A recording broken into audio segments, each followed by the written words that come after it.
Babylon. Yeah, we sat down and we cried when we remembered Jerusalem.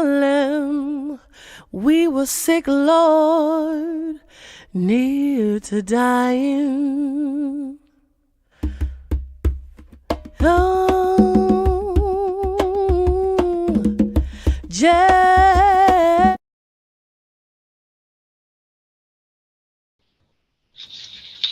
Hallelujah. Blessed be Yehovah, our King, who has allowed us to return once again. Hoping and praying that everyone will be blessed, that everyone is blessed, and that the Most High God would hear each and every one of our endeavors. First and foremost, giving glory to the Most High, King of the universe, Yehovah for life, food, clothing, and shelter, knowledge, wisdom, and understanding.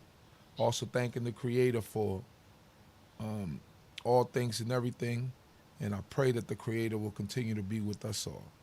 Giving due respect to the leadership of this congregation, even D.C.B, my brother, Chief Prince Jeriel Ben Yissaskar, that the Most High God be with him and bless him, that the Most High God continue to be with our elders and our families. I pray that the Most High God will continue to be with us all. My name is Uzi Alewi. I'm one of the teachers of Congregation BINAH, CHOKMAH, BINAH, which is located in the Red Hook section of Brooklyn, New York. Our address is 382 Hamilton Avenue, Brooklyn, New York, 11231. We thank the Most High, the Creator, for all things and everything, life, and we pray that the Most High God will bring us understanding even on this day. Today we will be going over Psalms 61 and 45, which will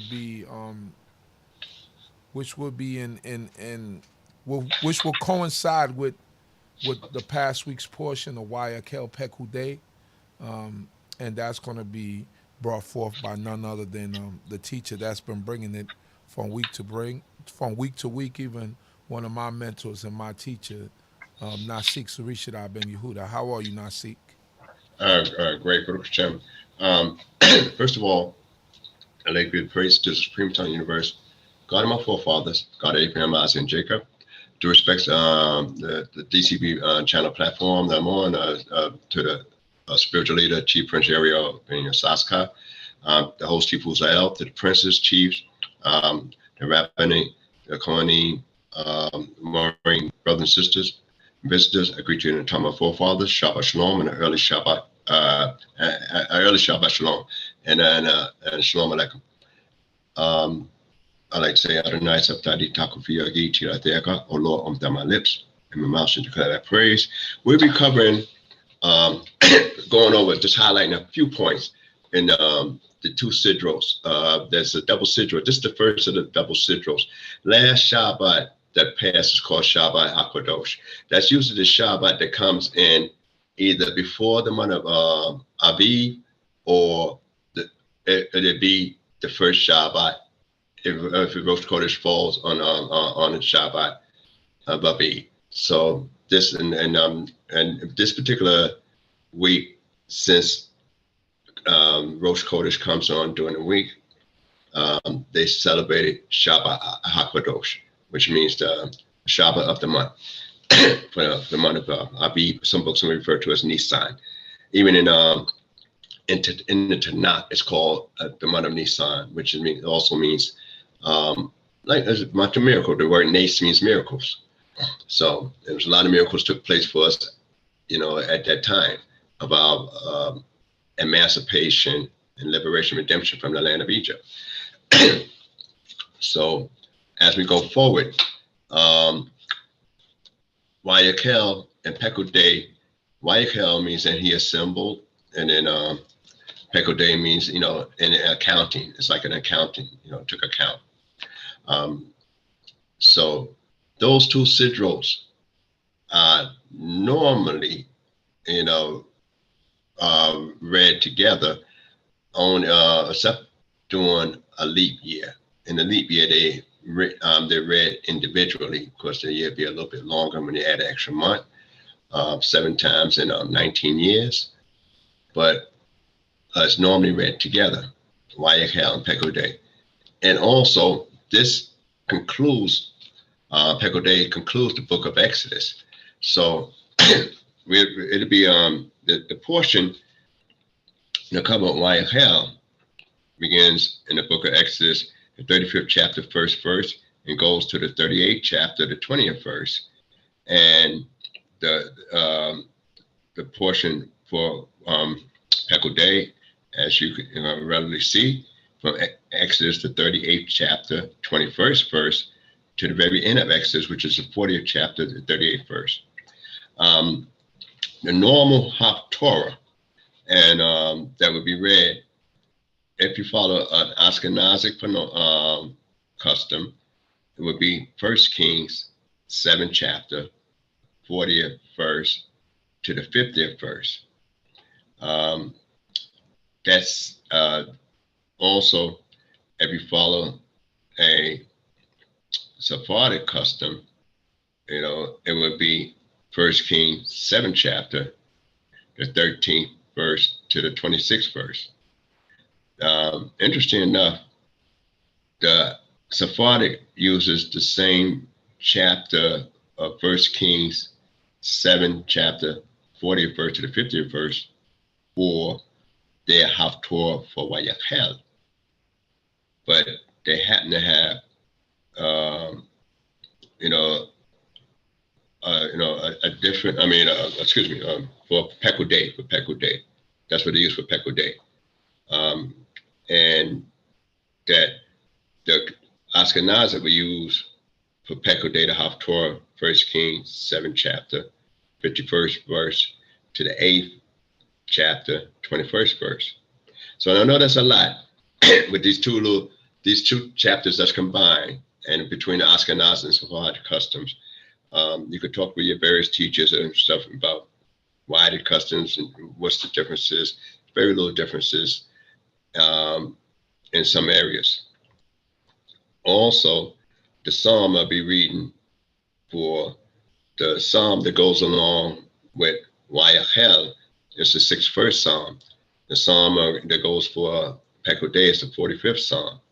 I'm following a pattern that anytime you have a double sidra, just like the Haftorah, if you have a double sidra, and those that follow a traditional type function in their particular house of worship, that if there's a double sidra like YAH and Pekode, then they will read on them when they make the alleles on YAH, but they would read the Haftorah from the second, which is Pekode.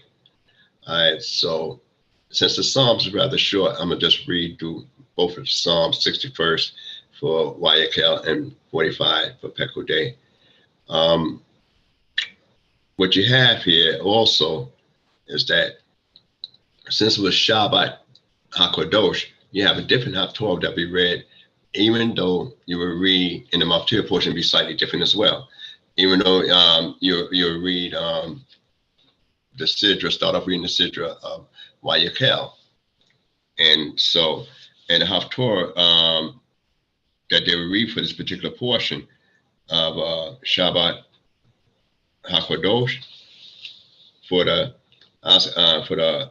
Ashkenazic, it would be Ezekiel, the 45th chapter, 16th verse to the 46th chapter, the 18th verse.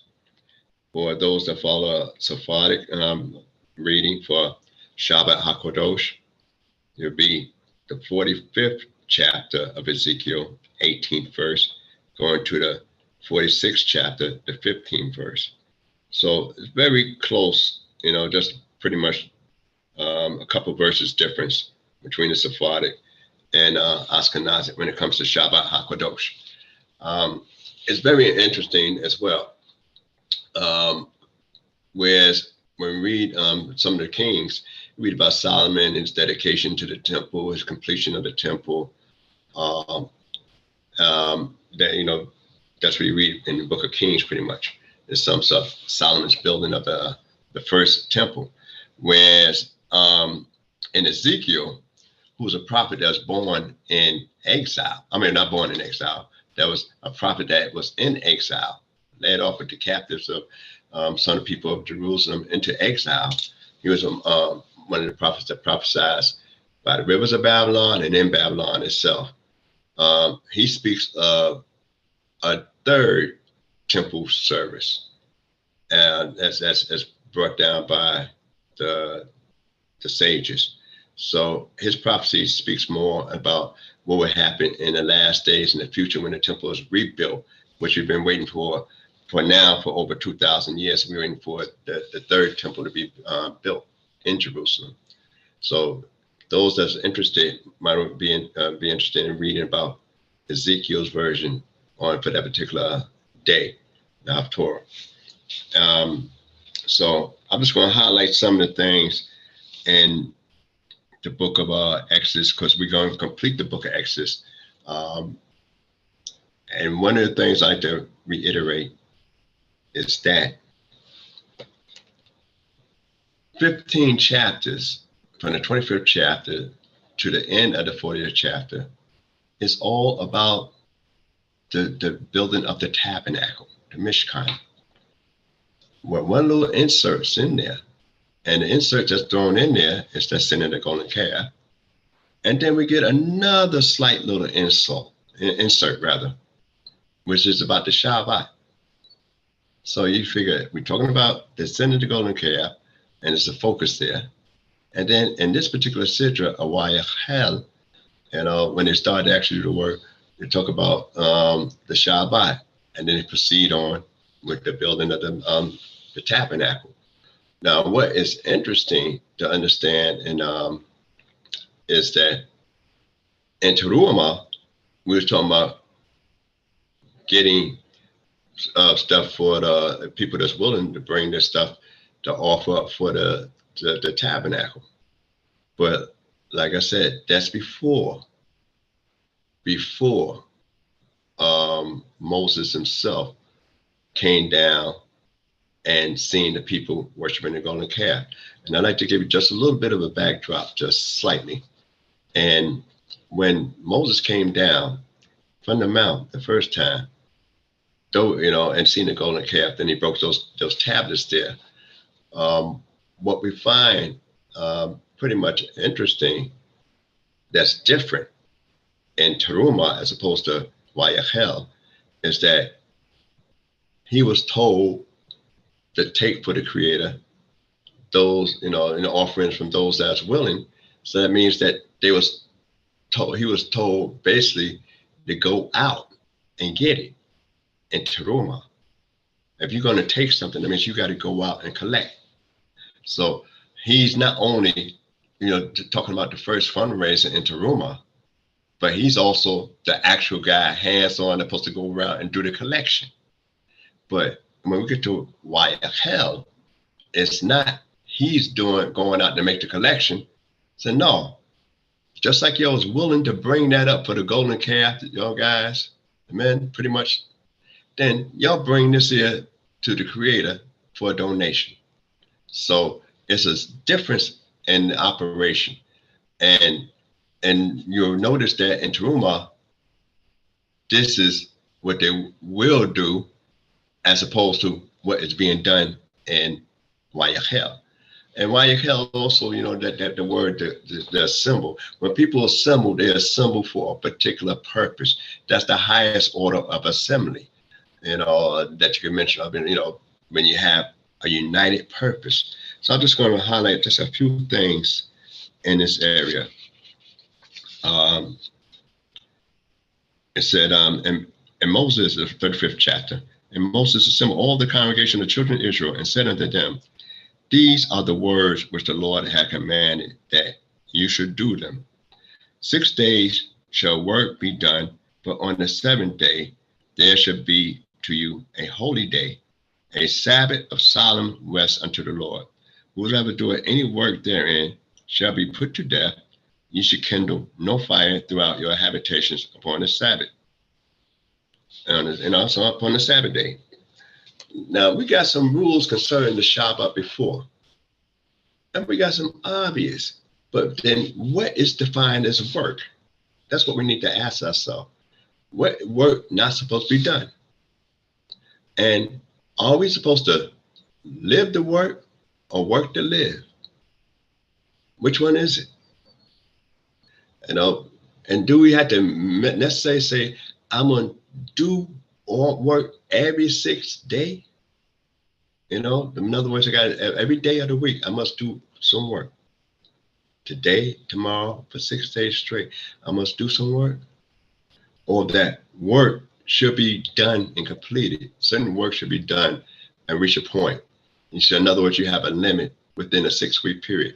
Not necessarily that you have to work each and every single day. That word could be translated both ways, every single day, or work itself that you would do. Because suppose you are wealthy. You got a bunch of servants. How much work are you going to do? You know, suppose you are retired. How much work are you going to do? And then what is the definition of work? So we got to ask these things. Now we're getting ready. He assembled us to tell us something that we already know, is already understood. From the first time we had a talk about an observance of a Shabbat was when we got the manna. So that's 30 days out of the land of Egypt. We got the rules concerning Shabbat. But it said, don't go and look for the manna. But did it say anything about, and then we got the rules at Mount Sinai, within a 50-day period from the Exodus, where it says, remember the Shabbat to keep it holy. 6 days thou shalt labor and do all the work, and on the 7th day thou shalt rest and cease from that work. You know, and it goes on to talk about your servant, your manservant, your children, everybody, even your beasts, take a day off. So we got that parameter, but then we still, it's not describing what is work. And what, and in America, well, the English dictionary, pretty much, I should say, work is described when you put, it's described as when you put effort to do something. And that's the definition of work from an English dictionary perspective, putting forth effort to do something. So with the Torah, it's not necessary effort, because how much effort it is to light a flame. Adam was told to work by the sweat of his brow. But how much effort it is to light a flame? And then why they choose just, we was told not to go out, and then we never was told that it was a death penalty until basically this time. So that's something to consider. That we are told that this is a death penalty. Now we know about the man that was begotten picking up sticks on the Shabbat, but that's after everything was erected. This is before the erection of the tabernacle. So we're not told at that particular point in time that if you violate the Shabbat, it's going to be death penalty. We're told don't go out and get manna. We're told not to work, but we wasn't told until this point in time that if you violate Shabbat, it's going to mean your life. So now you got to say, well, how could, I know about a flame, they kindle on a flame now, but something simple as that going to cause me to lose my life? What is the other stuff that's talking about? And he only gave you one example. And so according to, and I'm going to just share this with you and then move on, because you could discuss it more with your various teachers in reference to that. The sages, the ones that were canonizing the book, they drew the word, the term for work, the 739 categories from those things that's necessary to build a Mishkan. And since they draw those 39 categories from those things that need to build the Mishkan, then that's where they that's how they define what work is. So, and it's intention. Now, fire is a natural element. You could, you could find like Moses walking in and seeing a bush on fire in the desert. So it was not a phenomenon to see bushes in the desert on fire. The phenomenon that got his attention was this bush was on fire and not burning up. But you're gonna find fire have some natural occurrences. So why did they just focus on fire? There's something that could be natural and something that's really around us. But the sages, and I'm not going to explore much on it because that's not my major focus in this particular setting, is that you take some of the easiest thing to do and some of the hard things to do. You know, I mean, the more complicated thing is chopping wood. The complicated thing is making drapes. A more complicated thing is that you're trying to melt gold, fuse metal, shape metal. Fire is used in almost, and it's going to be necessary in the making of the tabernacle. But when, and what's ironic is that the very things you're prohibited from doing is the things that's okay to be done in the sanctuary. So those are some of the things to discuss more in depth. There's a lot more I could say on that area, but I'm not going to focus on it now. But what are some of the categories that would be considered working, and that would be course of your life? And there's something that seems out of place. But one thing that emphasizes is that during the particular building of something great and laudable is building the tabernacle for God, to have a place where you could place the Ark of the Covenant in, and also that he could dwell amongst us, that within us, I like to even say even within us, even better, that this particular law to be put that stringent, that says that even to do something laudable, when we consider holy, you stop on Shabbat. Now, you got various customs in different communities where people don't do a lot of stuff on Shabbat in the strictness. So you got to, I always say, just deal with your community, and whatever community you in or belong to, and ask them what is their restrictions, because you have a lot of communities that agree on a lot of things, and then you got some communities that disagree on certain other things. So you got to find out, what your community agrees on and what they don't agree on. We understand what the interpretation of work is and the violations according to the sages, but then even then, being in captivity, being in what they call galut, in exile, all those things.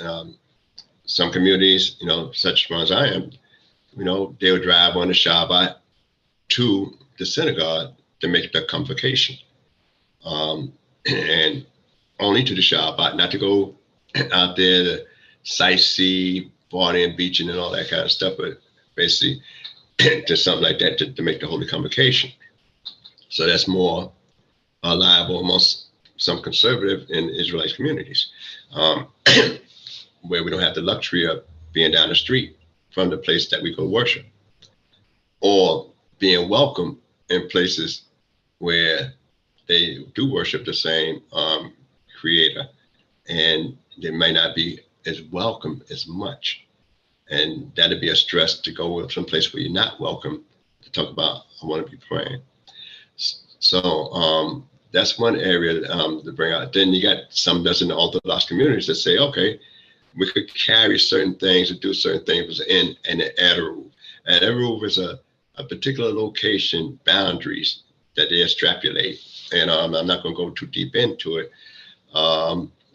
But they say you could carry certain things, do certain things within that confines of an Eruv. And that's mostly Orthodox communities, but that's even frowned upon by some other communities, in the sense that you don't have control of your Eruv. Whereas you're prohibited from doing certain things, you're not you're still allowing other things to be permitted to be done within the rule. And if you say this is something you control, then it should be under your control. If we was a sovereign people, if we say no one going to be doing such and such on the Shabbat day in our town, in our city, then that's for everybody, whether you believe in this God or not. But that's another story, and that's a controversial issue. I just brought that out to try to, make people aware on other ends in reference to those things when they start discussing about what is violating the Shabbat and what is not violating the Shabbat. There's a lot, and the sages write a lot of things concerning that. And fire, and then the strange things, they have a discussion about when fire is done with intentional or unintentional, and when certain things are done unintentional or intentional. So it's a big write-up on it concerning the 39 categories of violation of Shabbat. So, and this is what we encounter every week. We don't encounter building a building every week, but we encounter the holiness of Shabbat. Now, what we find in this particular portion, I'm speaking kind of long already. What I find in this particular portion is that you have a place where we already had the sanctification of time. Now, we not only have a sanctification of time, but we have a sanctification of place. Now, you got to say, well, can you have the sanctification of time without a place? Or can you have a sanctification of a place without time? They go hand in hand. You got to have a sanctification of time and space coexisting. But we might look and see that, oh, we're talking about the Shabbat, but we ain't talking about a place. Now we're talking about a place, but now, but separate from the Shabbat. So, but time, the sanctity of time and space always have to coexist. And you discuss it more with your teachers right now, because, I'll be a while trying to elaborate on some points, and I'm sure I might not do enough justice to it. So in your spare times, when you get back, think about what is sacred time and what is sacred space, and can they be separate or they must coexist? And what makes it sacred as opposed to secular? So now we can move on and talk about the offerings that's brought up and the gifts. All right, so and the people, it's like, if I remember correctly, I think it's 13 types of things that products they was able to bring for the tabernacle, for offering. And then so it's basically 11 items. All right, so we know we had two great great things in this area here that I'd like to bring out and just focus on. It says, in the same 35th chapter, and it said, the 20th verse, and all the congregation of the children of Israel departed from the presence of Moses, and they came. So now, what I like, let me just finish it out. And they came, everyone whose heart stirred him up, and everyone who his spirit made willing, and brought the Lord's offering for the work of the tent of meeting, for all the service thereof, and for the holy garments. And it came both men and women, as many as were willing hearted, and brought nose rings and earrings and signet rings and girdles and all jewels of gold, even every man that brought an offering of gold unto the Lord, and every man with whom was found blue. So so what happened is what we find here, and then when you look into the Hebrew, it's actually the women's being ahead of the men, bringing stuff to it. Because the men came upon the women when you check it out in the Hebrew. But what's interesting is that after Moses told them what to bring, I like this verse where it says, and all the congregation of the children of Israel departed from the presence of Moses. I find this interesting because they didn't say, all right, dismiss. They are so enthused. Their heart was moved them so greatly that they didn't wait for the dismissal and say, are you finished? Is there anything more that I need to hear? All I need to know that this is for God, and that is not only for God, I'm willing, say no more. You know, sometimes people, you know, you say, well, I need a favor from you.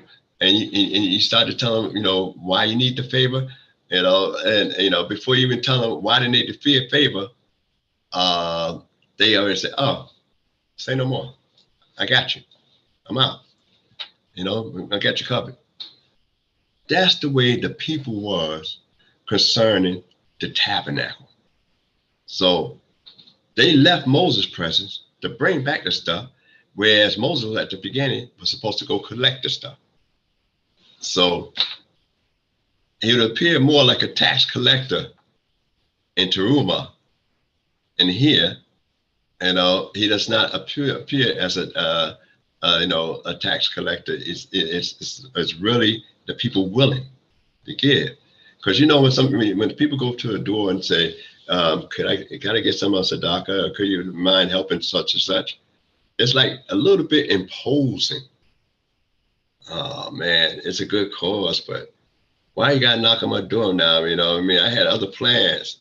You know, I don't mind. You know, the cause is good, but you know, I'd like to deal with that later because I had something else on the agenda.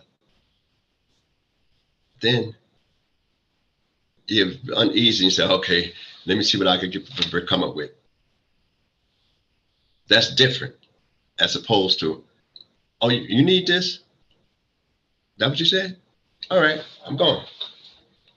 That is the willing heart. And you know what they're talking about?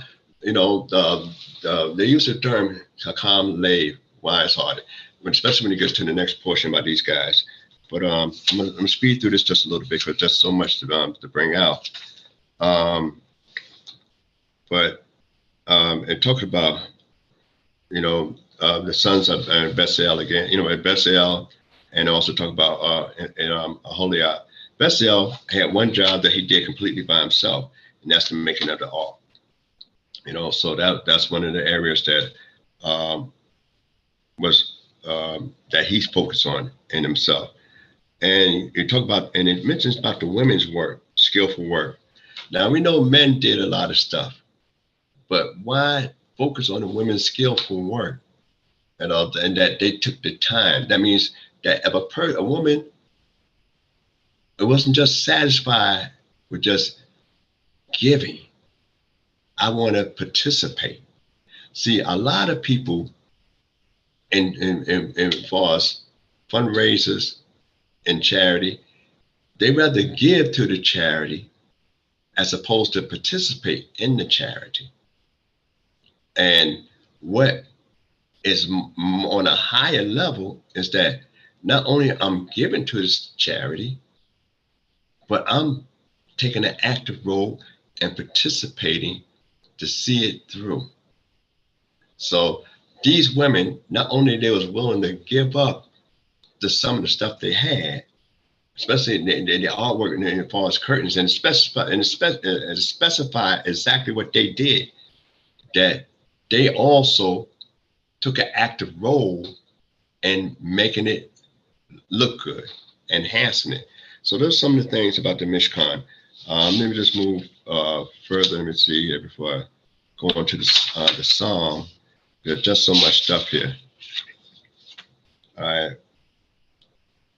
Well, we know they made all this stuff here for the Adam. So basically, I'm gonna leave it. But we're going to the 39th chapter and the 39th verse. Matter of fact, no, I got to go up a little bit further. All right, so I'll do just a little bit further in there.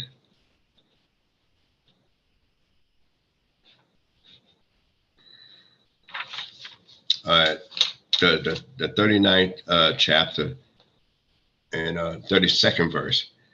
It says, "Thus was finished all the work of the tabernacle of the tent of meeting, and the children of Israel did according to all that the Lord had commanded Moses. So did they. And they brought the tabernacle unto Moses, the tent, and all its furniture, its clasps, its boards, and its bars, and its pillars, and its sockets, and its coverings of ram skin, dyed red, etc." Okay. All right. So they brought all that unto Moses. And excuse me a second. All right.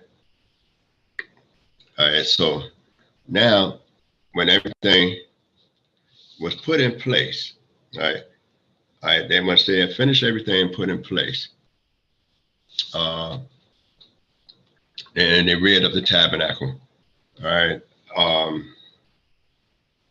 Betty, I got to go into the 40th chapter to let you know something, because they're going to bring out some things later on. All right. The 40th chapter. "And the Lord spake unto Moses, saying, On the first day of the first month shalt thou set up the tabernacle of the tent of meeting, and thus thou shalt put there in the ark of the testimony, and thou shalt screen the ark with the veil." All right, so we know what day this actually set up. Excuse me a second. I got to switch over. All right. And he go. So we know automatically on the first day of the first month, thou shalt thou rear up the tabernacle of the tent of meeting, and thou shalt put there in the ark of the testimony, and thou shalt screen the ark with the veil. All right. Now, what's interesting about the ark of the testimony is a lot of stuff could be said according to what was happening in the ark. But before I do that, I'm just going to read down here in the 17th verse. "And it came past on the first month in the second year of the first day of the month that the tabernacle was reared up, and Moses reared up the tabernacle and laid its sockets and set up the boards thereof, and put in the bars thereof, and reared up its pillars. And he spread the tent over the tabernacle, and put the covering of the tent above upon it, as the Lord commanded." All right, so we know right then and there, we got how long it took. It took the next year, a little short of a full year.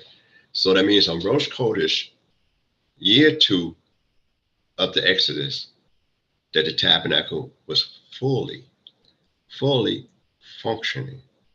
All right, and the reason I want to bring that out is because there's always this controversy about when was the 8th day that Aaron and his sons was completed.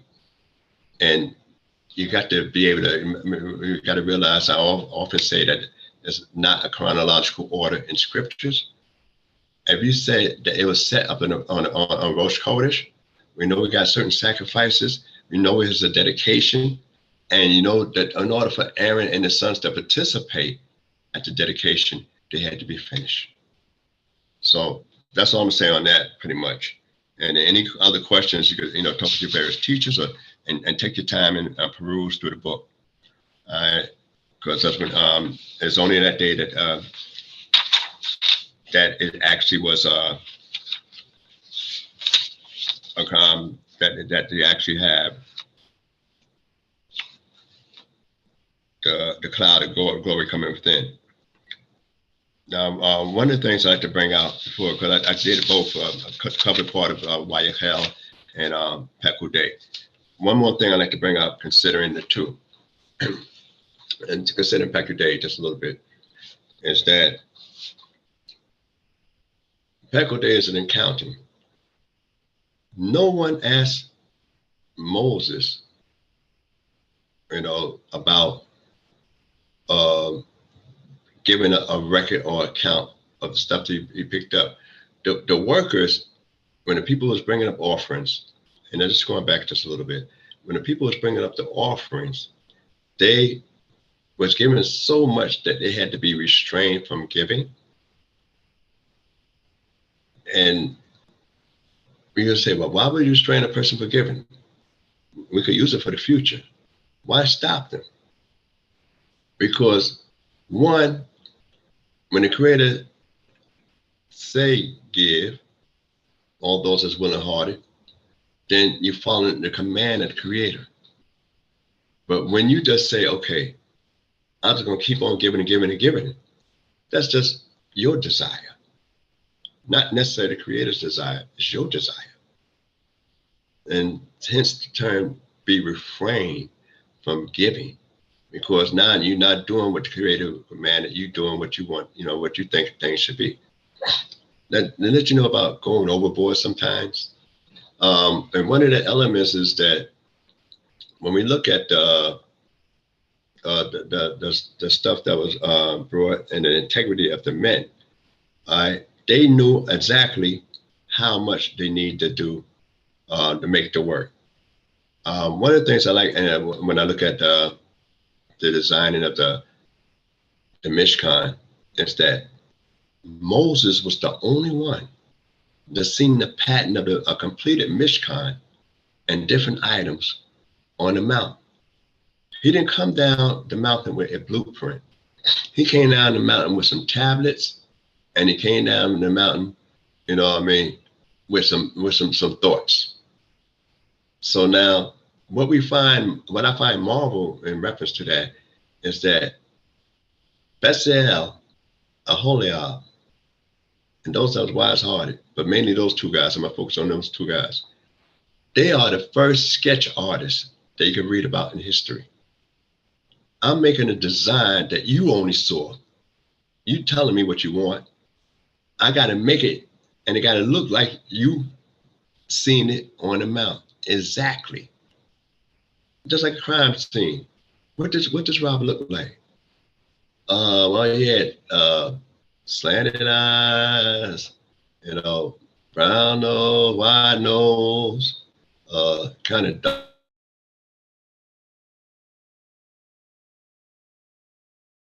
dark skin or light skin, whatever the case, or thin. So the sketch artist got to try to draw from what you say and how you describe it without even seeing an individual. And sometimes they get it very, very accurate according to how you describe the individual. So Moses being taught with God by the Creator for 40 days up there and shown the pattern, Moses would not forget that something so intricate and so important. Imagine, some of us can't remember numbers today because we got these cell phones, and so it's very few people gonna remember 2 or 3 phone numbers to anybody today, because we became handicapped on cell phones. Where I know when I was younger, so I know 20 numbers with the area codes and the names and addresses in my head. That I got spoiled like everybody else pretty much. So imagine Moses coming down with all these measurements and all this detail, and it had to be exact. And then you telling these guys here what you want, and they never seen it. That is really phenomenal.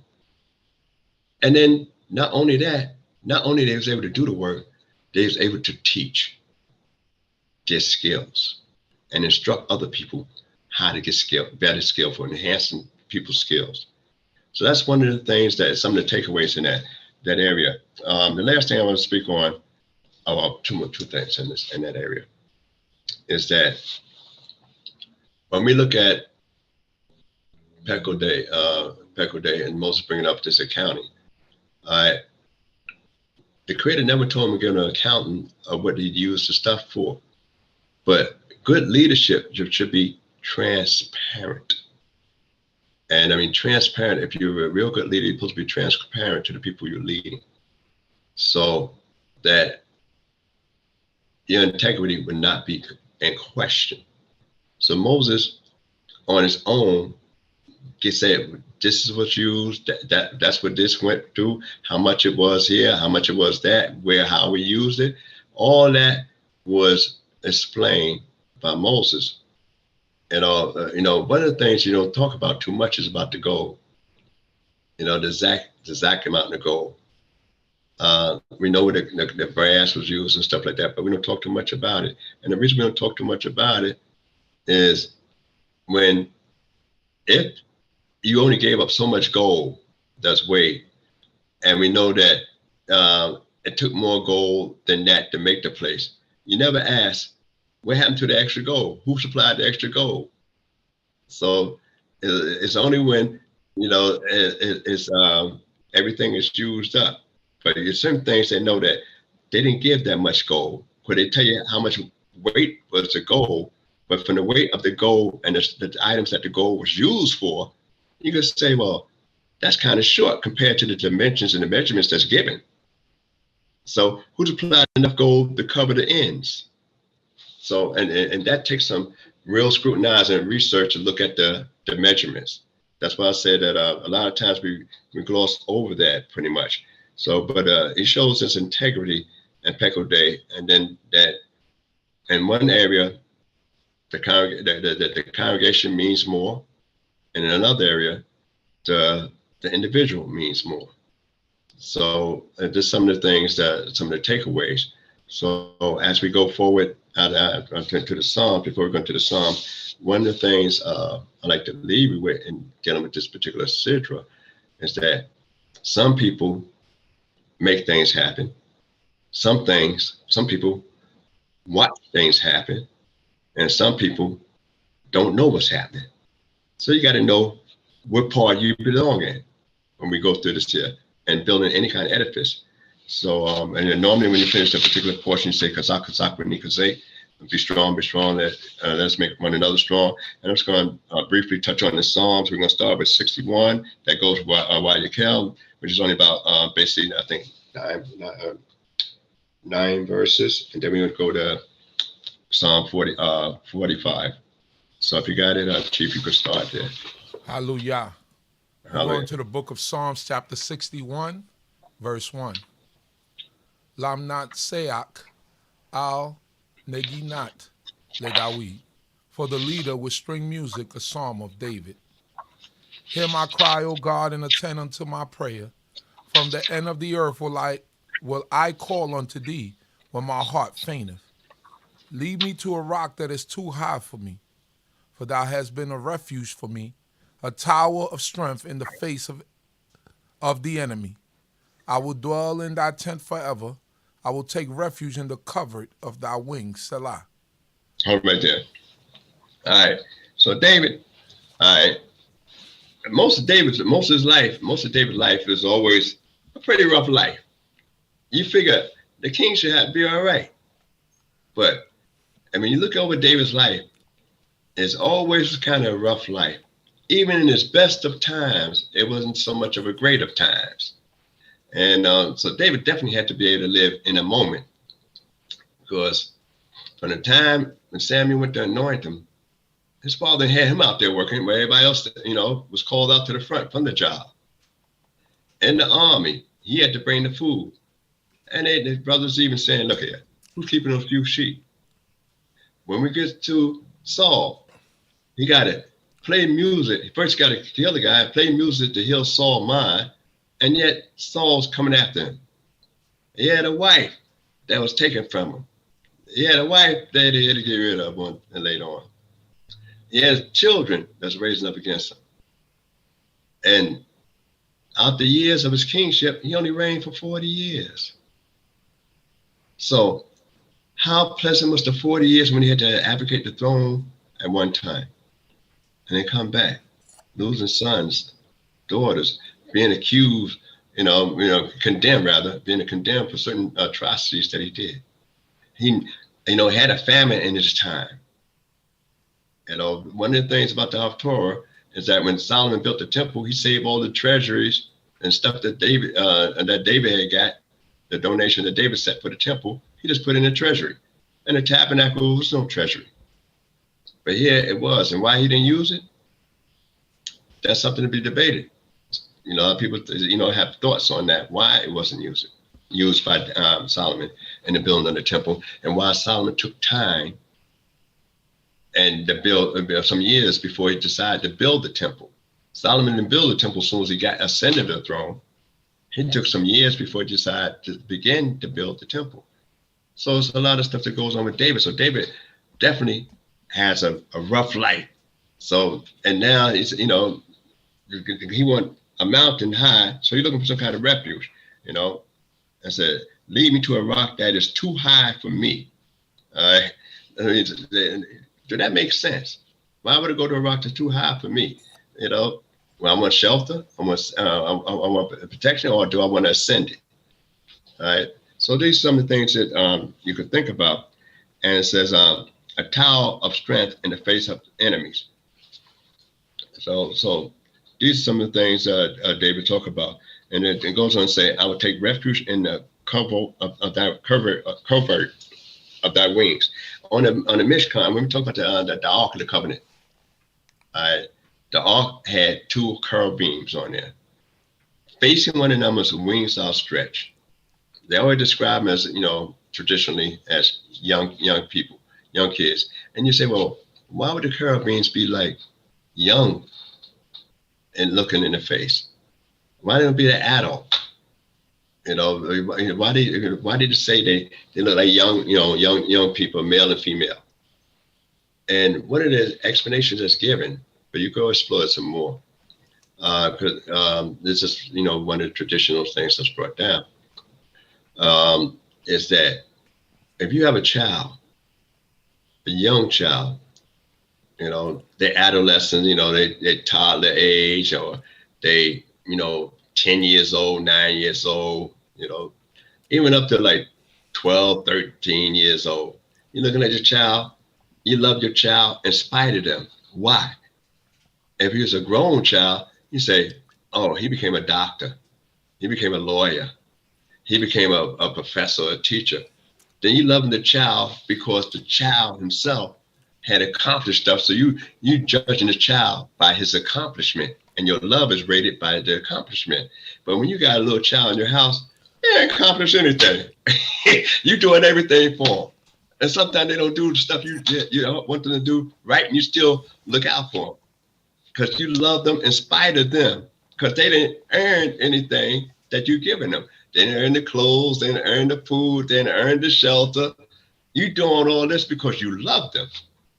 You know, it's almost like just a little bit opposite with that movie Denzel Washington guy said, do you love me? Yeah, you don't love me. He said, what rules say I got to love you, boy? You know, you eat my food, sleep in my house. All right. Well, but in scriptures, it's viewed in the sense that you have that care and love for an individual in spite. It's not a responsibility. Ben Denzel said it was because of his responsibility. But then in this case, it's because of the love that you have for the children, as opposed to the responsibility. That's why, you know, because a lot of people say, well, I can walk away from responsibility, but can you really walk out on love? We know we had a song like that. All right, but let's go ahead, continue. Verse 6. Yeah. For thou, O God, hast heard my vows. Thou hast granted the heritage of those that fear thy name. Mayest thou add days unto the king's days. May his years be as many generations. May he be enthroned before God forever. Appoint mercy and truth, that they may preserve him. So will I sing praise unto thy name forever, that I may daily perform my vows. Hallelujah. And that's hallelujah. That's David. We're going straight to the 45th Psalm.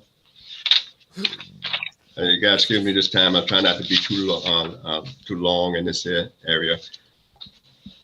All right, you can start from the 45th. This one to be actually the part that we're going along with Pekuday. All right. Psalm 45. Hallelujah.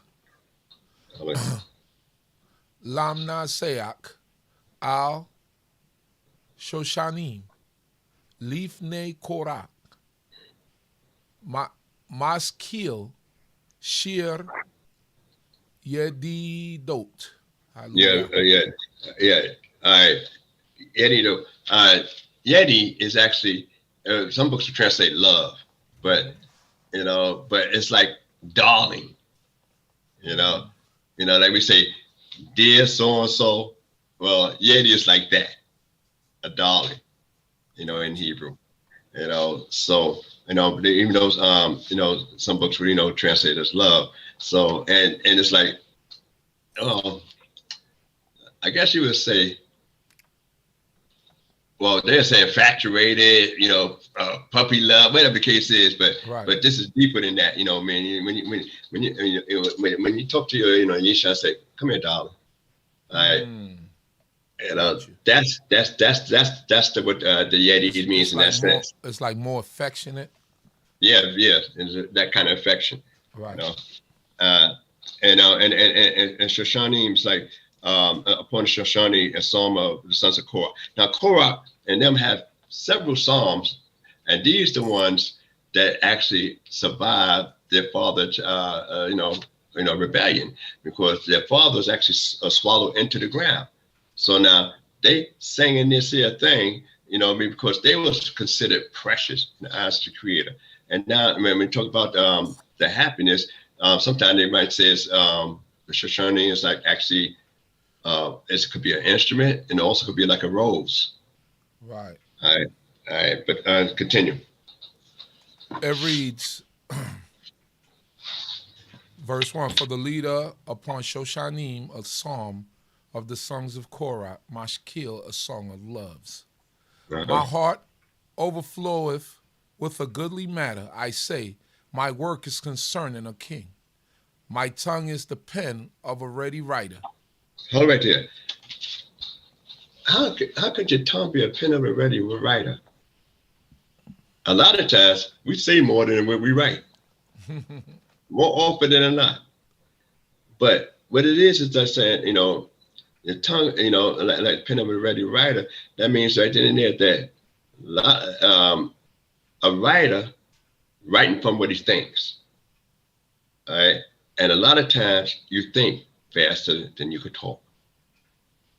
So therefore, that he said that even when you get ready to talk and praise and give, and give testimony to the Creator, that if my tongue is like a skilled writer, that means right in there that I got a lot to say, and I'm enthused to say about concerning my my God, my power. All right. That's so that's why it says, I will say my work is concerning a king. That means right there, my tongue is the pen of a ready writer. Go ahead, continue. Verse 3, thou art fairer than the children of men, grace is poured upon thy lips, therefore God has blessed thee forever. Gird thy sword upon thy thigh, O mighty one, thy glory and thy majesty. And in thy majesty prosper right on in behalf of truth and meekness and righteousness, and let thy right hand teach thee tremendous things.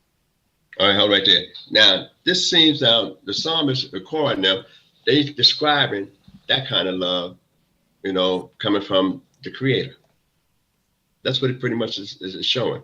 Now, but also they say this psalm here traditionally supposed to represent that of a Messianic age. All right. So, and we talk about the Messianic age, you're talking about the leader in the Messianic age, supposed to have, win the people's hearts over pretty much, just like Elijah pretty much, but he supposed to be able to disseminate law, disseminate justice, excel and exhibit righteousness. So that's why a lot of times there's a lot of controversy about the psalm here, but it's mostly about more so of a messianic period and a messianic person coming about and having these particular qualities within himself. All right. So we'll pick it up and said, thy arrows are sharp, the people fall under thee, they sink into the hearts the king's enemies. In other words, it's all about your tongue, your talk, your words. Sometimes you could be in a situation where your physical powers count little in this situation. You have the power of the spoken word, you have the power of the mouth, the power of the tongue, to be able to talk to an individual and cut them deep down to the core and diffuse them. And not only cut them into the core and penetrate deep into their heart, but they agree with you in what you say. So you humble them, and just by reaching them in their heart. One of the things is talked about in when God told Moses to come to Pharaoh and and speak to Pharaoh's. It means to speak to Pharaoh's heart. See if you could penetrate his heart. That's one of the things. One of the times when Moses was supposed to go before Pharaoh. See if you could reach his heart. Well, at the end of days, this individual that we're looking for supposed to have that kind of charisma that when he speak even to an enemy, those that would perceive him as an enemy, they would have a change of heart. In the martial arts world, they say one that defeats the enemy, is powerful, but one that could turn and win an enemy over to be his friend, that's a greater power. And this is what they're talking about this individual. All right, let's read a little bit further. Verse 7, it reads, "Thy throne given of God is forever and ever. A scepter of equity is the scepter of thy kingdom." Hold right there. So right then, that's why they're talking about a Messiah. Because talking about the throne that's given by the Creator. The Creator is constantly enthroned. So that's why they look at this as from an individual from the Messianic age. It's going to be tested. It's going to be, and that's one thing we do. We don't, anybody that claim to be somebody, we need some ID. We're going to put you to the test. And we put God to the test, and God is God. How much more when a guy going to say he's somebody? A lot of people claim to be that individual, but they fell and died on the wayside, or they converted to something else. So this why this is reference to that, and that's why the Torah for Shabbat HaKadosh is basically about the Messianic period and the third temple being built. But let's go a little bit further and let's finish this out. Verse 8, it reads, "Thou hast loved righteousness and hated wickedness. Therefore God, thy God, has anointed thee with the oil of gladness above thy fellows. Myrrh and aloes and cassia are all thy garments. Out of ivory palaces, string instruments have made thee glad. Keep going. King's daughters are among thy favorites. At thy right hand doth thou stand, at thy right hand doth stand the queen in gold of Ophir." Right there. All right. Now, let's go and talk about other nations. So they're talking about an feminine thing because they start with the word Yadi, which is darling. All right. So this individual going to be a very charismatic individual, but he's going to be endowed with that charisma from the Creator, and the Creator going to establish him. So now when they talk about, the oil and myrrh, I mean, what is, how sweet that is. When you talk about that, I'm going to talk about, because you got a bitter and a sweet in a mixture of an oil. And oil, you say, if it's on the naked skin, it's refreshing. It's on the naked skin, it's refreshing. But then when they talk about, later on, I'm going to go into other aspects of things like roses and stuff like that that's enumerated within in the Hebrew portion. And a rose, where you find a rose? You find rose among thorns. But yet, though it's surrounded by dangers, obstacles, the rose not only look appealing to the eye, but you can smell the fragrance from afar. So this is the individual of where he might be surrounded by some things that's deadly. He still is wanted, and he's still influential. All right, keep going. verse 11, it reads, Hearken, O daughter, and consider and incline thine ear. Forget also thine own people and thy father's house. So shall the king desire thy beauty, for he is thy Lord, and do homage unto him. And, O daughter of Tyre, the riches of the people shall entreat thy favor with a gift. All glorious is the king's daughter within the palace. Her raiment is of checkered work inwrought with gold. She shall be led unto the king on richly woven stuff. The virgins, her companions, and her train being brought unto thee. They shall be led. Hold it right now. All right, before we go further. All right. Now, there's a lot of analogy. I'm just running this kind of fast, but I ask people to go back over it because I'm not doing enough justice to it and dealing with the Messiah and dealing with certain events that's in history. But Hagar, according to tradition, was the daughter of the king of Egypt at the time, the king of Egypt, that became part of Abraham's household. And she is Sarah's handmaid. She was actually Sarah's handmaid. So we have examples of that sometimes you say, well, instead of her being a queen in somebody else's palace, it's better to be a servant in Abraham's house because he's a greater individual than to just be a queen. So and we also have an example of one of the women that Esau had married, that tradition said that she was a high-end individual, but Esau was a low-life guy, so to speak, in a sense, following the traditions of Abraham and Isaac. That's one of the areas they bring out. Then we think about Tamar. Tamar traditionally supposed to have been the daughter of Shem, who still was living around at that particular time. They refer to in some books as Melchizedek, which is more like a title than anything else. And she winds up being part of Yehudah's household. So you get those examples that the Messiah will be so charismatic. It's almost like in a lot of times things get rough and women say 7 women cleave to one man. Today it's frowned upon more so, but they're saying that our shame is that we don't belong to any man.